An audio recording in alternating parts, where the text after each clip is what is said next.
Hello, everyone. My name is Kai, and I work alongside Alex on the teacher success team at DonorsChoose. A little bit about me.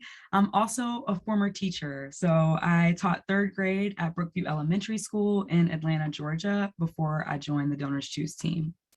I've been tuned in all day, nerding out alongside you all, and I'm already super eager to see the ideas and projects that you come up with after the summit. So for now, I have the privilege of introducing our next session, which is devoted to talking about racism and equity in K-12 public school classrooms.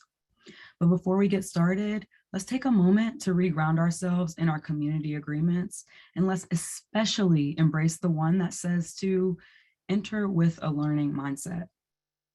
This equity work is both crucial and delicate. And learning in this arena means being open to new ideas and to re-examining what you might already be doing. So I hope you'll join us in that learning today. I'm super excited for you all to meet our colleague, Kristina Joye Lyles, who is the Director of Equity and Impact here at DonorsChoose. She's a leader on our team. She works with potential funders, partners, and our other DonorsChoose colleagues to make sure that we maximize the impact of our work. And she's the powerhouse behind campaigns like I See Me, annually bringing in millions of dollars to the table for teachers like you all. So I hope you will join me in a round of applause and a warm welcome for our colleague, Steen, who's going to be speaking with us today. Welcome, Steen. Thank you, Kai. Let's get started. Okay, so I am so humbled to be joined by what I see are thousands of educators in this session right now on a topic that we all know is timely, it is critical, and it's necessary, right, for the students that we all serve. And that topic is exploring the ways that equity and anti-racism are showing up in the classroom this year. Now, you may be joining today's session with a great amount of enthusiasm for teaching about race equity this upcoming school year. Or maybe you are arriving to this session with curiosity on how these concepts will even show up for you and for your students. And also, some of you could be arriving to this session feeling anxious about ongoing discussions and policy efforts that are aiming to influence how you'll teach these concepts. So whether you fall in any of these camps or somewhere in between, this session is indeed for you. And that's because we believe, as you see here on this slide, that equity, anti-racism, and an accurate teaching of history has a place in every classroom and every school. And we're here at DonorsChoose to support you as you find the best ways to create a more equitable environment for your students. So let's talk about what we're going to do today. We're going to deep dive into content and DonorsChoose data that introduces and builds on concepts of anti-racist teaching in the pre-K through 12 classroom. And on the next slide, here you go. This is our roadmap. We're going to get inspired by the trends of what hundreds of thousands of teachers across the country are asking for on DonorsChoose. We're going to find some new ways to infuse equity and justice into our teaching practices. And we're going to learn what other teachers are doing in their classrooms to address race and equity and to create an empowering space for all their students. And we're going to have some teacher panelists join us towards the end. But first, hello and welcome. As my name is Kristina Joye Lyles, I go by Steen. And as head of equity and impact at DonorsChoose, my job is to lead our org's efforts to become more race equity forward in the way we impact our students and our teachers. And that's like you. By way of background, I am a corporate lawyer by trade, but it was in law school that I was lucky enough to teach street law to students in the DC public school system. But my roots really in racial equity run so much deeper. You may be wondering why I am starting a session about anti-racism with a picture of my grandmothers. These lovely ladies you see here represent the why behind my passion for racial equity work. To tell you a bit more about these ladies, Grandma Elizabeth was raised in the Deep South, and she left school in the third grade to work in the fields of South Carolina. She was brilliant, but she couldn't read and she couldn't write. And she was determined to send her kids to college. And one of those kids was my dad, who is a retired colonel in the Army, who now teaches JROTC at a high school in Wagner, South Carolina. Grandma Sue, here in the yellow, was raised in Augusta, Georgia, and she spent more than 30 years teaching early childhood education. And her daughter, my mom, is a speech therapist today in public schools in Columbia, South Carolina. The DonorsChoose projects on the right-hand side of this screen are from my parents, both educators for collectively more than 50 years, and who've had more than 25 classroom projects funded on DonorsChoose. Suffice to say then that with this really rich history and as the child of two amazing educators, I have been and really remained, especially over the course of the past 2 years, really energized and conscious of the importance of race in the American education story. So, as these conversations about race and change really ripple across our country and really to our dinner tables as well, we know that these same conversations and changes are being made in the classroom. These classrooms are microcosms of our society, filled with rich identities of our students, of our communities, and are often places where real long-term change can take root. So here at DonorsChoose, we really pride ourselves in helping teachers get the tools and the resources that they need to bring learning to life. And that includes materials, that includes resources, and that's also training to build more equitable and just classrooms. So why don't we now just dive in and talk about how we do that? And we're going to start with the data and what we've been seeing across DonorsChoose. So we love data on DonorsChoose, and our data began to tell us something incredible about what teachers were doing in their classrooms. Starting in 2016, we noticed an uptick in teachers' requests for resources in which students could see themselves. So teachers were requesting books featuring protagonists of color, classroom posters featuring racially representative scientists, and even crayons, right, with more hues of browns and yellows and tans so that preschoolers and kindergartners and elementary school kids could more accurately portray themselves when they were drawing. And as you can see, this interest in those types of resources has only grown over time. And this interest has grown so much over time. I'll give you a second to absorb what you see here on this slide. This interest, it has grown so much that of the 10 most top requested books on DonorsChoose in the past 2 school years, 9 out of those 10 are either written by authors of color or feature a protagonist of color. That equates to more than 137,000 classrooms where students across the country have received these types of resources, which are affirming their identity and in which they could see themselves. And that's all thanks to their teachers like you.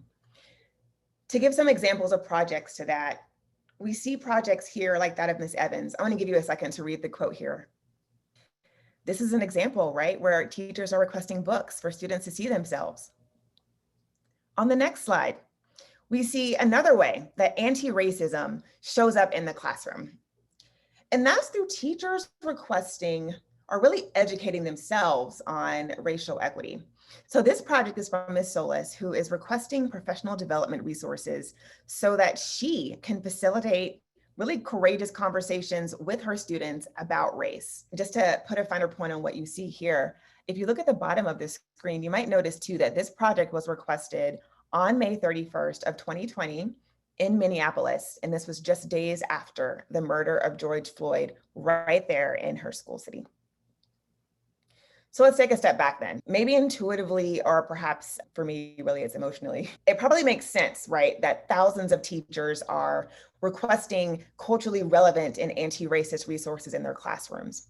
But let's nerd out for a moment on the education research behind why these resources improve the learning outcomes for students. Like Kai mentioned when she introduced this session, in 2019, I led the DonorsChoose launch of I See Me, which is our initiative that we created on this premise that students should see themselves reflected in their teachers and in their learning environments. And this idea of representation in the classroom is very well founded in the research. As one example of many, a big body of research on this topic, and this one's from the research from the Institute of Labor Economics, it found that when a Black student has at least one Black teacher in 3rd through 5th grade, that has a direct impact on the student's graduation rate. And countless other studies reinforce this same idea, not just for Black and Brown students, but for all students. Check out this quote from our former US Secretary of Education, John King. What Dr. King is doing here is reinforcing the research, suggesting that it isn't just about students of color seeing themselves in their teachers, but it's about the power of representation in the classroom for all students, including white students. He sums up the body of research essentially saying that everyone benefits from the dynamics that diversity creates. Now, for those of you on this call who are teachers of color, thank you. Thank you for what you do. And I also know that many of you identify as white and want to do everything that you can to make your classroom welcoming and effective for all students. So let's talk about something that you saw on previous slides where teachers were requesting these resources representing their students' identities. Another way that education can combat racism is when teachers of all backgrounds integrate equitable teaching practices into their curriculum. And this looks different for different teachers, right? So teachers might bring anti-racist values into their curriculum. They might surface diverse representation into their books and learning resources. Or, as you saw on the previous slide with Ms. Solis, educate themselves on how to have a culturally responsive and relevant classroom. And all of this is inching us closer to an equitable and anti-racist classroom where every student's identity is affirmed and celebrated, and that's especially for our students of color. We're gonna learn about how to do this in just a few moments from some of your fellow educators. But before I welcome our teacher panelists to the floor, I'd like to share this. This topic and this work can be hard. To bring these concepts of representation and equity and anti-racism into your classroom, to some could feel like second nature. And to others, this may feel like a mountain that you're preparing to climb alongside other elements that are really important for this big back to school season. And so I hope for everyone in this session that you'll request these resources for your classroom with the understanding that there are DonorsChoose partners and donors ready and excited to rally around your classroom needs. In fact, this slide is a snapshot of the partners that just last year came to DonorsChoose to intentionally rally funding around teachers bringing racial equity into their classrooms. So as you are preparing for the year ahead, I hope you dream big on how you might affirm the identities of the scholars in your classroom. And speaking of dreaming big and having big classroom dreams funded, now is a good time for us to welcome to the floor our teacher panelists. We're gonna have a quick conversation about how anti-racism and how racial equity are showing up in their classrooms. On this slide, you get a very quick glimpse of their impressive biographies. In fact, I did not do justice to the hundreds of classroom projects they've had funded, to their several dozen years of teaching, and just their wonderful advocacy of the work here. So thank you so much. Can I have our panelists give a quick hi so we can make sure we can hear you? Hello. Hi, Andy. Hi, how are you? Okay, the gang's all here. So good to see you. Hi. Perfect. Okay, so let's have a conversation with this group. And I should mention to the folks who are tuned in, you will have an opportunity to ask questions. So think them through and post them in the chat. And our team at DonorsChoose can see them and we'll elevate them to me so I can provide them as a part of our conversation with our teacher panelists. So let's start with just an overview, right? So each of you, our wonderful panelists, you've been dreaming big for your students for some time. You've been requesting resources on DonorsChoose, but not just any resources. You all have been selected here as a part of this panel because you've been requesting resources that are about racial equity, that talk about representation, racial justice, et cetera. And I imagine then that you're already thinking about what this looks like for fostering an anti-racist classroom environment for this upcoming school year. So what I want to do just to start is give a peek into the window of what your classroom is going to look like in 2021. And maybe Mr. Andy, I'll start with you. If you don't mind telling us, how are you thinking about creating an equitable and anti-racist classroom environment for your students going into this school year? Going into this current school year, it's going to be a lot different. I've been teaching remotely to PreK students for the past year. I actually haven't been in my classroom teaching students since March 2020. So it's like getting used to things again. But what the pandemic has taught me is that I think everyone can agree that for our students, the best place for them to learn is in the classroom. However, some of them may not feel safe and families may have situations where they're not comfortable sending their kids into the classroom. For me, one thing that I'm trying to work on now is, all DonorsChoose teachers wants their classrooms to be the most ideal learning environment for their students. But when we switch to remote, or if they're learning from home, not all families have access to even basic materials. So coming from that perspective, I've been working more on getting even just the basic supplies for my students, or getting them books that they may need just to have at home in case we ever need to go back to remote. I think you're introducing such an interesting layer here that I welcome any of the other panelists to weigh in. You introduced not only like equity as you are thinking about seeing your students, their identities, what they need, but the way that this hybrid and remote environment is actually compounding some of what we may need to think about when it comes to race equity and representation, even if we're in this hybrid and remote. I'm curious if any other panelists want to weigh in on any particular resources you're thinking about bringing into the classroom that do speak to racial equity or representation. Something that I'm planning on doing in my room this year is the decorations in the room will be my students. So for example, we always create a class charter. Why buy posters? Why not make them? So my students, they come up with the ideas of the norms that they need to feel comfortable and to feel that they're a part of the process. So then we actually take those and we turn them into visual pictures. They can pick the quotes they want on them, and those become the posters for the classroom and around the school building, so that we are not just valued within my four walls, but we're valued within the community as a whole.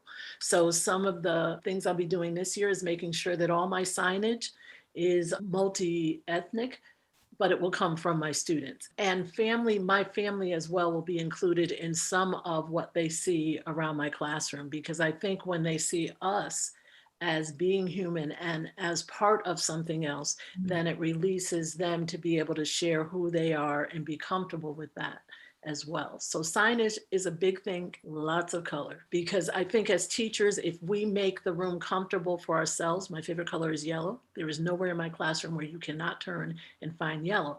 If I'm comfortable, the students will feel my comfort, and that will make them more comfortable. Interesting.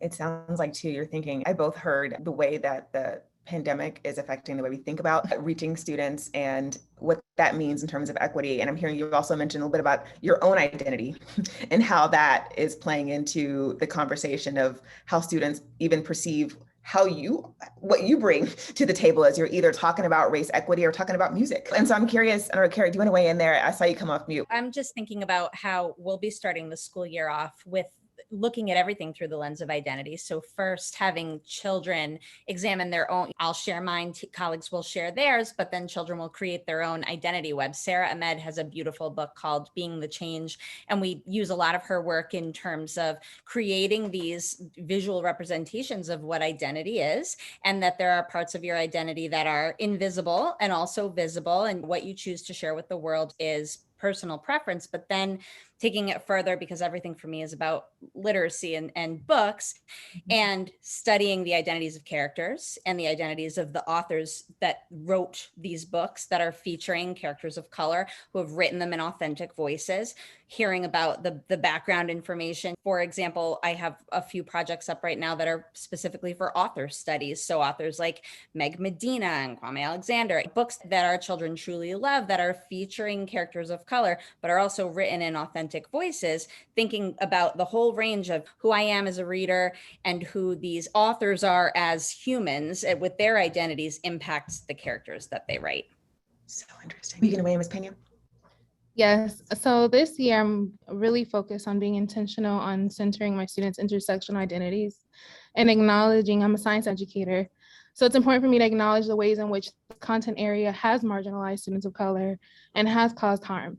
And I'm also making sure that they feel represented and reflected in the curriculum, on the walls, in the books that I'm presenting, and in the visitors I'm inviting. It's important for them to know that science isn't what the books portray, right?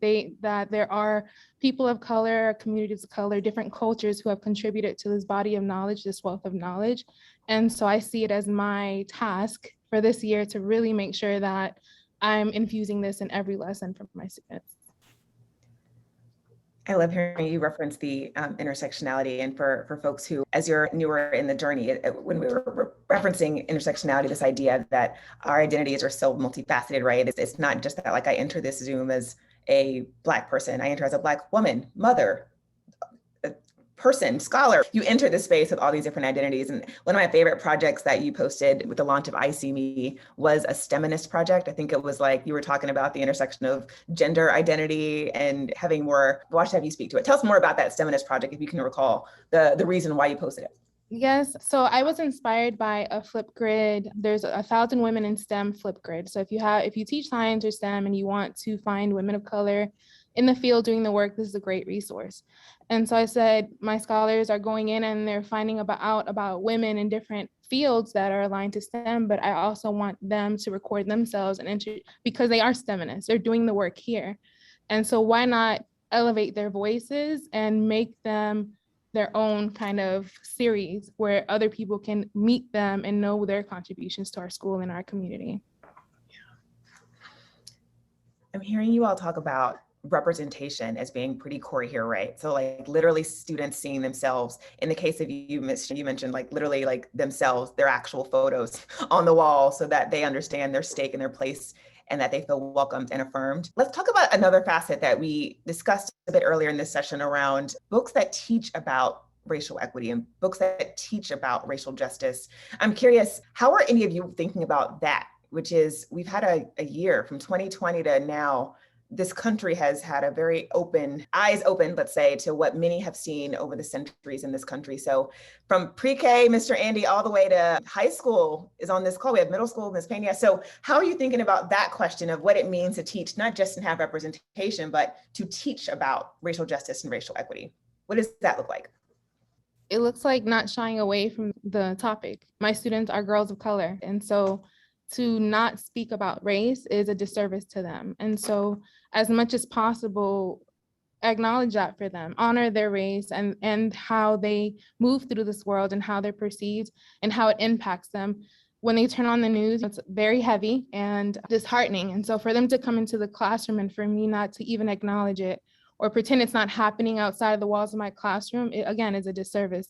So as much as possible, check in with my students in the mornings. We have social emotional learning time. That's the first 10 minutes of every lesson. And so checking in with them, seeing how they're feeling, bringing up topics and having candid conversations with them, I think is a really powerful way to meaningfully engage with them and speak about race and social justice.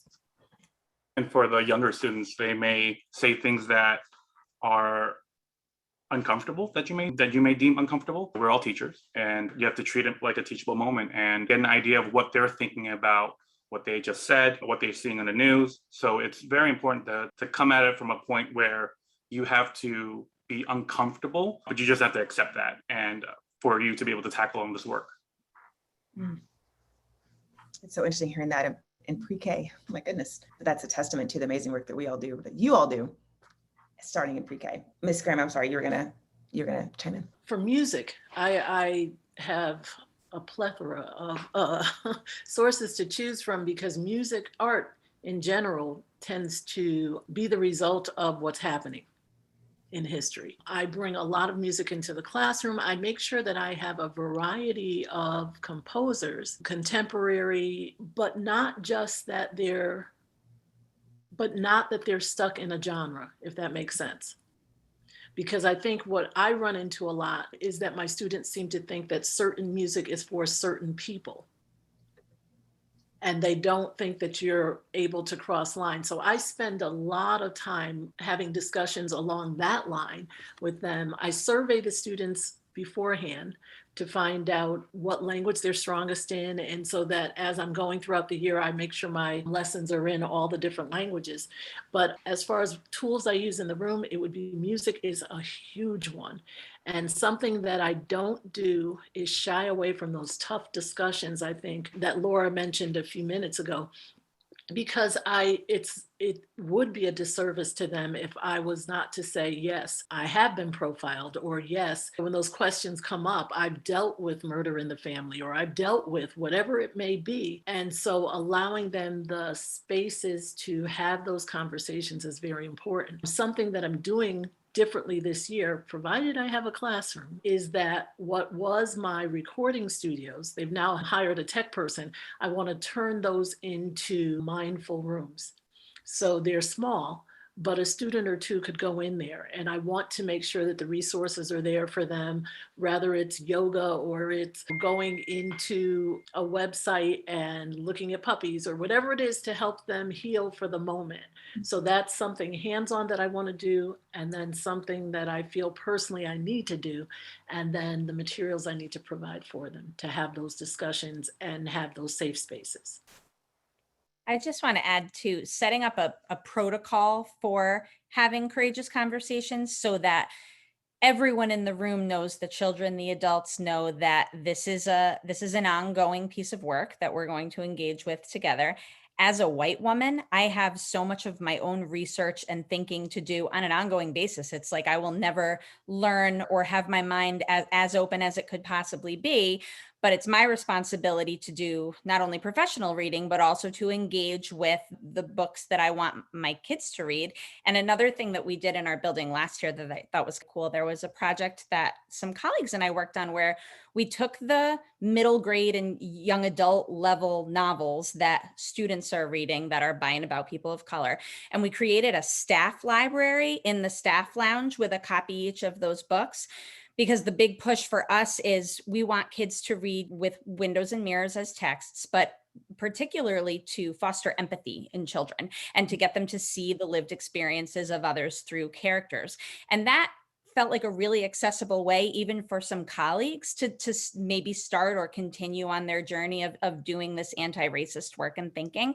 So having adults read these books about 11-year-old, 12-year-old, 15-year-old kids who are experiencing the world in a different way than they do opens eyes and broadens perspectives, which just empathy is at the root of everything. If we can get people to hear each other's stories and connect with each other's emotional journey, even if it's not somebody that looks like you or speaks the same language as you, the human connection in what we get from books is just so powerful. That's just work that will never be done. I'm like sitting up in my chair with excitement about something else that y'all are introducing here, which is this idea of your own professional development. And we saw part of that in some of the classroom projects that have been created on DonorsChoose that are about what it means to see your students could sometimes be reflective. Like you just mentioned, that as a white woman, you are reflective of what that means when you show up in front of your classrooms. What are some other ways you're thinking about professional development? You've got books as one way. It sounds like there's a staff library, which is that is amazing. Are there any other professional development resources or ideas that you can offer for the folks in the session that are hoping to both grow in their equity learning or to begin on the journey of it as we go into a really important school year? I think for me, leaning on my colleagues that are doing the same work is very important. We actually have like a group chat that goes on that reflects on some of the experiences that we're going through in our classrooms and some of the topics that's happening in school that pertains to race equity work. Yeah. So it's very important to reflect with your colleagues and just to bounce ideas off each other. And Esther, my colleagues, Esther, Shirley are in this. They're watching, so I want to give them a shout out. We're giving shout out. Hi, Esther. We are short on time. And so what I'd love to do is in our final 4 minutes or so, and for folks who are, of course, tuned in, I've had my eye on the questions and I've been sprinkling them in that have come through the chat. So hopefully I'm channeling a lot of the questions you've shared right into the conversation that these wonderful panelists are having. I'd like to end with one more question to this group. And maybe we can just have just a couple words from each of you on this is probably the most pivotal back to school season of our generation. I think it's safe to say that given just the compounding pandemics, the racial reckoning endemic, the students who have had a tough year emotionally, just all the things are coming to a head in this back to school season. And so I'm curious, as we're thinking about this rare opportunity we have where thousands of educators are on the line thinking about race equity and the importance of it in this country, can you just give us a couple words you'd want to share with your colleagues about just approaching this school year with a real intentional race equity lens? And maybe I'll start with you, Sheena. I think going back, it's just being open, being ready for the conversations that they've already been hearing outside of the school, and then just making the classroom culture as welcoming as possible. That's everything you need to set up the school year. And lastly, less tech. I have a lot of hands-on cardboard box TV making shows and stuff that I'm going to do this year, less tech because they've been murdered with it throughout the school year. Ooh, and in the spirit of tough conversation, I bet our STEMinists might have a different view. I'm curious, Laura, what would you say to the teachers on the call? I would say read, stay informed, center and elevate Black voices. And a quote that comes to mind is, you don't need to be a voice for the voiceless, you just have to pass the mic. And so use your privilege and center other voices and pass that mic. I feel like there's no one size fits all model when it comes to racial equity work. There's no blanket approach that covers everything. I think you just have to approach things with a race equity lens and take it from there. Mm-hmm. I echo everything that they've said, and particularly just knowing that you can't take anything personally. You can't, nothing needs to be, it's not about you. It's about making the world a better place. And it's so funny that someone else just shared a quote, but Maya Angelou, do the best you can until you're better. And then when you know better, do better. That's all you can do. Is whichever of our guests earlier said something about, am I still cool? It's fine. It's okay. It's okay to make mistakes, but continue to use that lens of knowing that it's okay to feel uncomfortable. I think sitting in discomfort, courageous conversations, seeing our students, having our students represented in their resources in the classroom, and all of that inches us toward what really is an accessible thing, which is anti-racism. It sounds like it's so hard, and it sounds like this very hard concept, but really everything we talked about today is just getting us closer and closer to an anti-racist educational environment, which we all know is about equity for all students, and we all want our students to succeed. I have to end it here. I'm getting the hand wave that this is the end of our time for our conversation. And I just want to say to our panelists, thank you so much. I've had the opportunity to meet you in person over the past few years at DonorsChoose. You are truly phenomenal. And I just am so grateful and wish we could have more time to chat. And to our audience and to everyone included, I just want to say thank you as well, because I am super humbled by this opportunity, because I not only love this work, I could talk about race equity all day, but because I'm really sitting before you right now as a proud graduate of K-12 education. I'm someone who has benefited from teachers just like you who have seen me. I have benefited from folks like you who ensure that I am affirmed in the classroom, often as the only Black girl in my class growing up, and teachers who have invited this tough conversation and leaned proudly into making classrooms more equitable for everyone, including me. If you're looking for ideas and other resources to bring to your classroom this year, we have a whole lot more to share. Look out for an email after this event with some really great ideas from fellow teachers to start building on your equity journey. But again, thank you so much from the bottom of my heart. Have a wonderful school year, and thank you again for joining this session.